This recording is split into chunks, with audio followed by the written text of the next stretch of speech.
Hello, hello, hello. Today we are bringing you Jager. Now, I probably think you know what you're thinking. Jager. Why is Holland bringing us Jager? It has been out forever, so we pretty much all know how to play this ship, and I'm like, I understand that completely. Why am I just bringing you Jager? Because I finally got a game on it, and I have honestly hated this ship with a passion. Mainly because I honestly consider it to be one of the low skill ships for operations. And you might think, well, why is that? It's a one-trick pony. It is literally just a torp spammer. So again, we're not going to go into the main. All this, we're not going to really go into it. We're going to just cover the main things on this ship and get into the replay. Main thing about this ship, gets 4 racks. See, 4 racks of 3. So 12 torpedoes, and with a full build, they have a 6-second 180. It's a 65-second reload with a 12-kilometer range, which goes outside of the 10-kilometer range of radar that you will see on most ships you will face. So that's a good thing. Unless they bring in Russian ships, which we don't know if they will. But it would probably be flagships, most likely. But let's say they bring in tier 10 Russian ships, then but you're outside of that 10-kilometer range that most ships you'll be facing. Now, the max damage, not the most, at 7,533. The main gimmick is look at the speed on the torps. They're 95 knots. That's insane. So these torps will go really fast. Really fast. With the concealment and everything, or maneuverability wise, it does do 37 knots. And then concealment, of course, is a 5.4, which is honestly average at best. It's nothing special, but that is decent. Again, like you said, it's all in the torps. The guns, we're not even going to highlight the guns. They're not even worth it. And so we're going to go straight into the build, of course, because the build is where it's all at. Again, this is a standard torpedo build for the European destroyers like Holland. So again, preventative maintenance, last stand, survivability expert, concealment expert, the enhanced adrenaline rush, which is very nice on a Jager. Fill the 2s for reload, and then, of course, swift fish for speed. After that, it really depends. Some people might. It does recommend this one, skill, silence, swift and silence, which basically means you get a main battery reload, plus added a plus 5%, but you get a speed increase as long as your ship remains on detection, which is great. But remember, there's very few ops that you probably will spend undetected in. If you want to get into the thick of the action, you're going to be pretty close to your detection range. Remember that. So it's a skill that really is only good on a couple of maps, mainly Aegis and probably Ultimate Frontier. Most of the other maps are going to be detection. So honestly, you want this build because this is the universal build that basically all European destroyers like the Holland, Ostergotland, Olin, Skane, that whole line, if you run this build with Jerzy Swirsky, then you will have a very fun time. Now, the reason we run Jerzy Swirsky is right here. After every 8 torpedo hits, you get a minus 5% to your reload. And that keeps stacking and stacking and stacking up to 100 times. Have I seen it go up 100 times? No, I have not.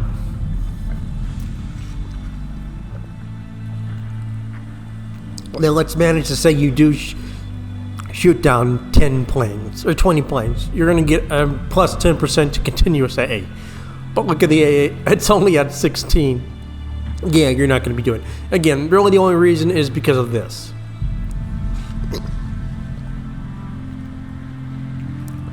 So let's say you managed to hit the first 12 torps, okay? That's 12 hits. Basically, after 8, you get a reload. You do another 12 times, you're going to have basically 3 of these going off at once. That's pretty significant.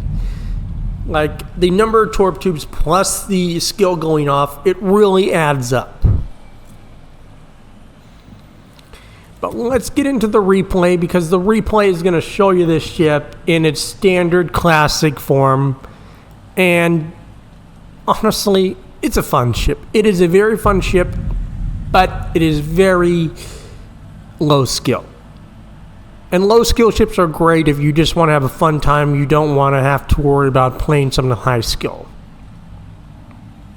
Welcome back. Today we've got Jager.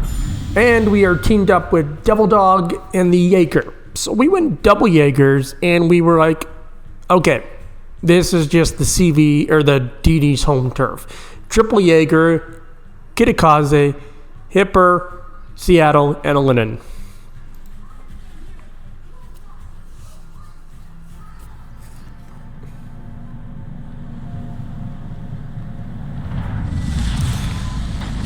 And, you know, I have the ability to look at the mods with my little mod perk here with the little arrow.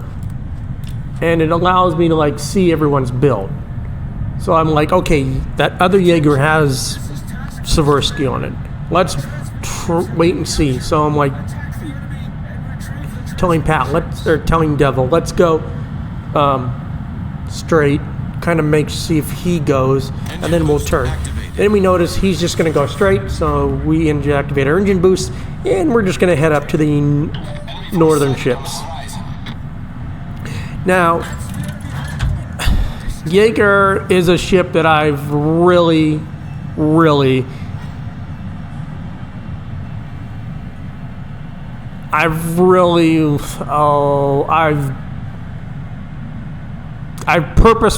purposely delayed its arrival to the channel. One of the reasons why, it has no skill. It is a 0 skill ship, especially in operations.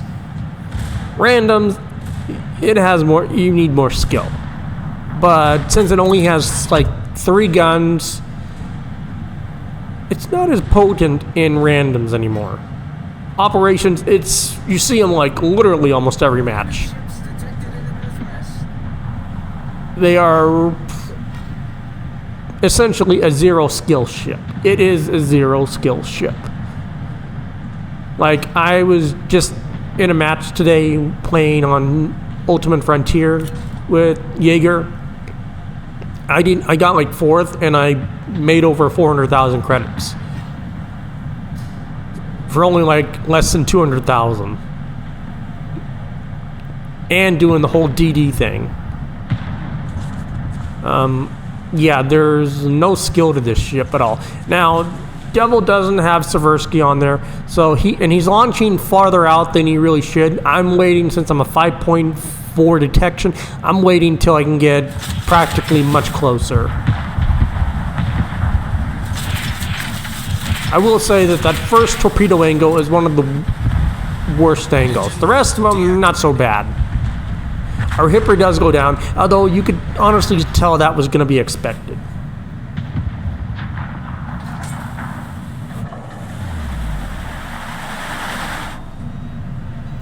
He gets his torps, he hits the Azuma. I'm going for the Heisen.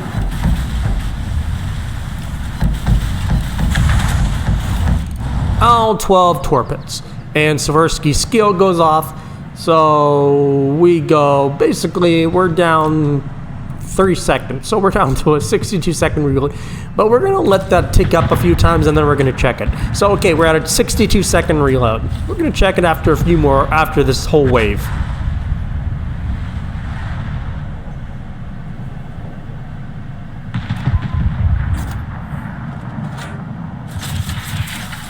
Devil goes for the back ones, or he goes for the Yoshino. I go for the Azuma. I drop 1 set on the first Azuma because it's super low.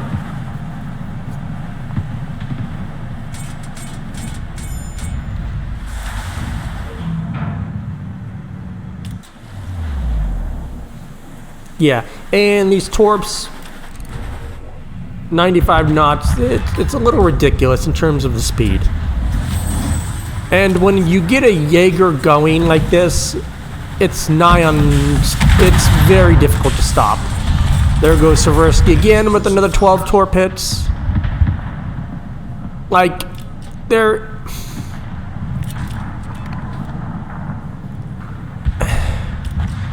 I just truly will say this ship is a 0 skill ship. Even Devil is like, no, it's a 0 skill ship. It really is.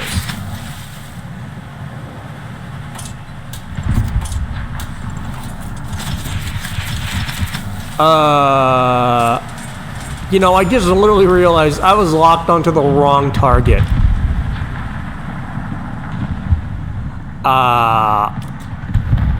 I think those torps actually hit. Yeah, those torps are actually getting hit, and I wasn't even locked onto the target.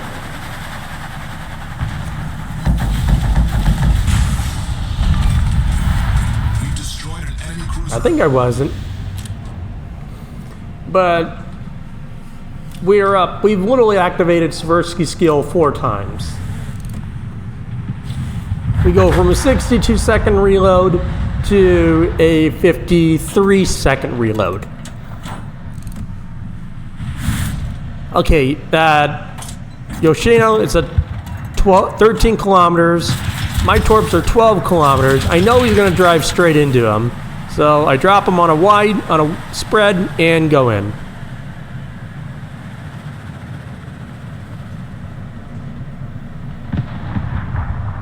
And that's the thing, you can literally drop them from that far out and they're still going to hit. Because, I mean, the bots will just drive into them.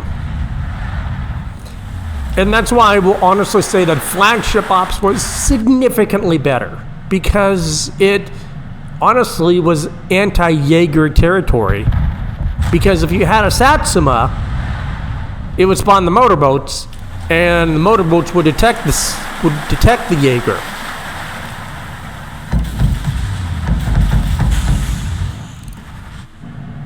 We literally missed 1 torp. But they'll literally do another like 50,000 in damage.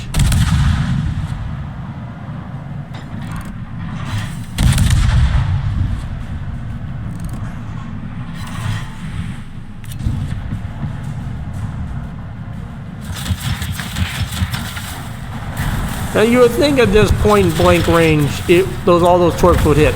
Not so much.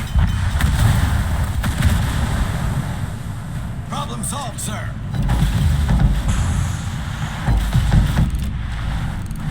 Seven out of 12. Seversky goes off again. And it's just kind of like, what the hell? The other Jager picks it up, so I'm able to go dark. You know, I'm not going for the Yoshino. I expect the team to be able to hit the Yoshino, so I'm not really worried.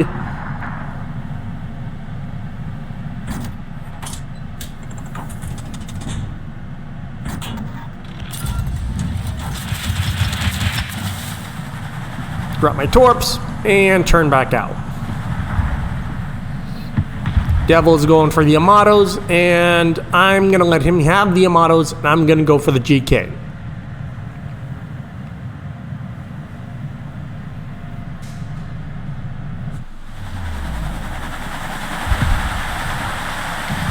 And keep in mind, on this battle, I probably have played like only 19,000. So I've only probably played like 3 games in my Jager. That's it. Like, that's probably all I played in it. It's been like 3 games. Ever since it came out. Like, that's how much I never played it.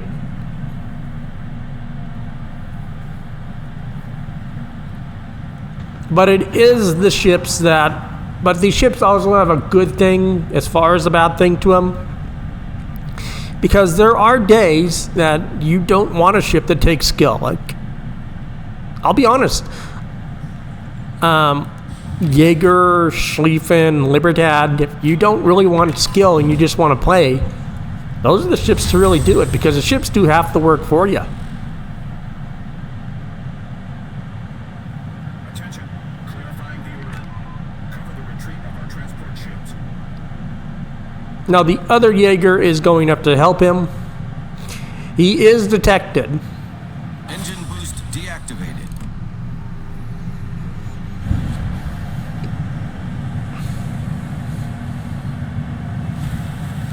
And our reload now is down to 42 seconds. So we've literally gone down 20 seconds on our reload from the second wave onwards.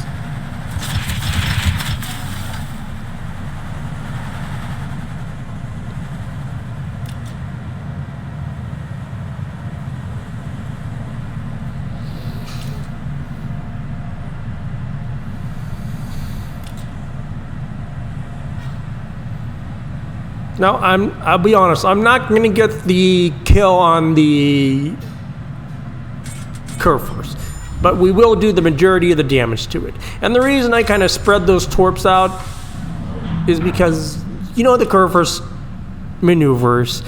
It has Hydro, it is a bitch to kill. So, we do get a flood on it though. So now anything we get on it will stick. The other Jaeger does put his salvo on the back Yamato. Or one of the Yamatos. He gave Devil the ability to get it.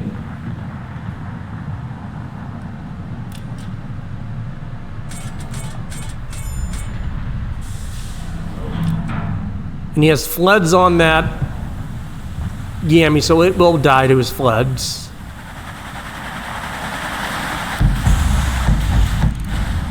That's a permanent flood.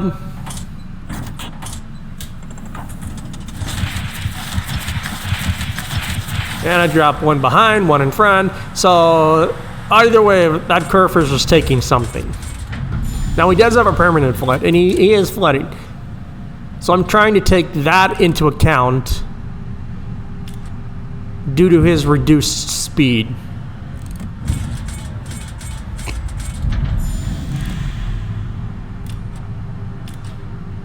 And we do see he is slightly turning in now. That's another flood.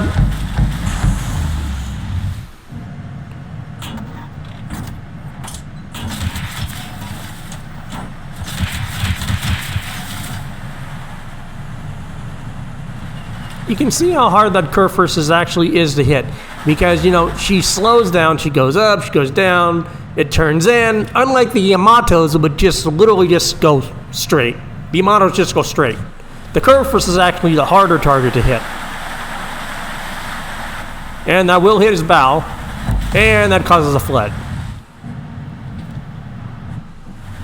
Unfortunately, no torps on the Clausewitz.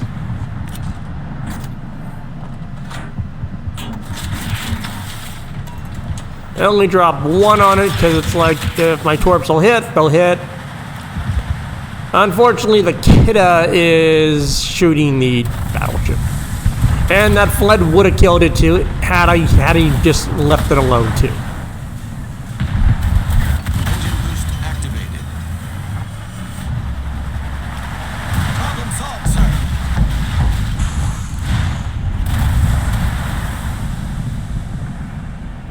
Our reload is down to 34 seconds. Like, it's just a little BS. It's a little dumb. When the ship gets going, it gets going. Torpedoes to port.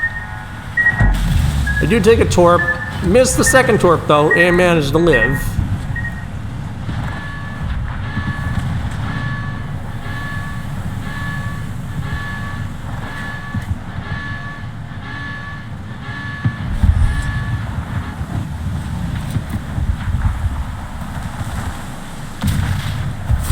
Jager on Yamagiri unfortunately misses a torp. He would have died had he taken a torp. We do get a flood on the Yami.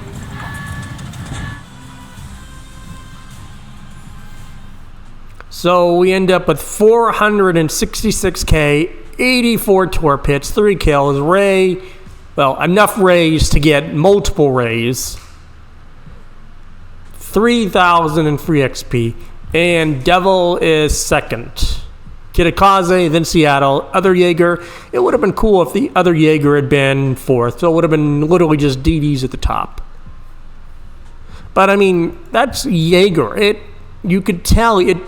I was playing it. It took little skill. Like it took very little. Like there is nothing to it.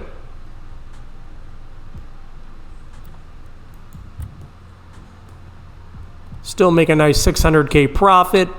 But I mean it's just really one of those ships. So you can kind of see why I didn't bring it to the channel a lot sooner, because I realized that. But that is Jaeger. If you want a pan-Euro DD or European DD versus Vallejo and the Jaeger, you got to go the Jaeger. The Jaeger is much better than the Vallejo. It gets more torps. It can activate Seversky's main skill. Yeah. That's pretty much the reason you get why you go up this line, is because of Seversky and Jaeger and Holland and all those torp boats. If they come out, Vallejo would probably work more good with if you're going up the Gdansk line. Both lines are great. Don't get me wrong. Both lines are great. I honestly would say both Euro lines are great. I don't think there's a bad choice while going up either one. I think they're both great.